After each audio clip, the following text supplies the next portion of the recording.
অবলম্বন করে দিয়েছিলেন সেই কোরআনের বিজয় আল্লাহ তাআলা দিয়েছেন এই রমজানের আজকের এই দিনে 20 রমজানে।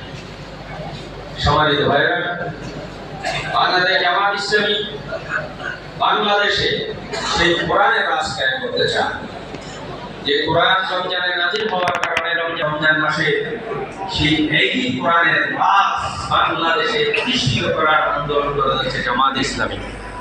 আমরা কি চাই না আমাদের সমাজ কোরআনের আলোকে পরিচালিত হোক? আমরা ভাবছি না, সেই পর্যালোচনা আমরা করছি না। আমাদের সামনে এটাই প্রমাণিত যে আমরা পারি। মতিগঞ্জ ইউনিয়নবাসী ৫,৪৬৪ ভোট দিয়েছেন দাঁড়িপাল্লায়। আমরা আশা করি ভবিষ্যতে আরো অব্যাহত থাকবে এবং ভবিষ্যৎ নির্বাচনগুলোতে আরো শক্ত অবস্থানে গিয়ে জামাত ইসলামীর সর্বস্তরের প্রার্থীদেরকে আমরা বিজয় করবো ইনশাআল্লাহ। সামনে স্থানীয় সরকার নির্বাচন আসছে, আমরা ওয়ার্ড পর্যায়ে থেকে শুরু করে উপজেলা পর্যন্ত সব জায়গায় ইনশাআল্লাহ প্রার্থী দেব। আপনারা কি আমাদের সেই প্রার্থীদের সাথে থাকবেন? আমাদের প্রার্থীদেরকে আপনারা কেন বিজয় করবেন? আমরা এই জন্যই আপনাদের কাছে ভোট চাই, প্রার্থীদের পাশে থাকতে বলি। আমাদের প্রার্থীরা এই সমাজের ন্যায় এবং ইনসাফ কায়েম করবে। এখান থেকে জুলুম, শোষণ, দুর্নীতির অবসান ঘটাবে। খুন, রাহাজানি, ইফতিজিং, দর্শন আমাদের সমাজ থেকে অনুচ্ছেদ করবে। সেজন্য জামাত ইসলামের প্রার্থীদেরকে বিজয় করতে আমরা বলি।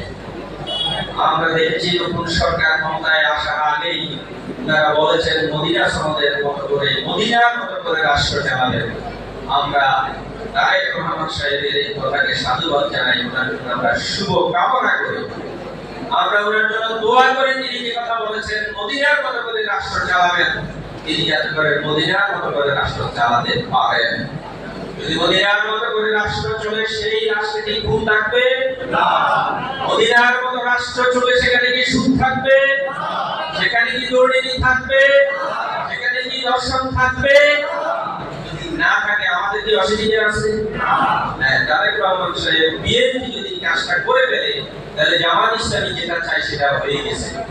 তাহলে আমরা ওনাদেরকে সার্বিকভাবে সহযোগিতা করবো এবং আমরা মনে করি সহযোগিতা করাটাই আমাদের ঈমানের দাবি। আল্লাহ তাআলা বলেছেন, তাআওয়ানু আলাল বিররি ওয়াত তাকওয়া, তোমরা একজন আরেকজনকে ভালো কাজে, খোদা ভীরুতামূলক কাজে সহযোগিতা করো। আজকের বিএনপি, আজকের প্রধানমন্ত্রী যদি সেই ভালো কাজ সমাজে করতে চান, রাষ্ট্রে যদি ভালো কাজের সূচনা করতে চান, আল্লাহ তাআলার এই নির্দেশ মোতাবেক আমরা তাদেরকে সহযোগিতা করা আমাদের দায়িত্ব। আমরা সেই দায়িত্ব পালন করব ইনশাআল্লাহ।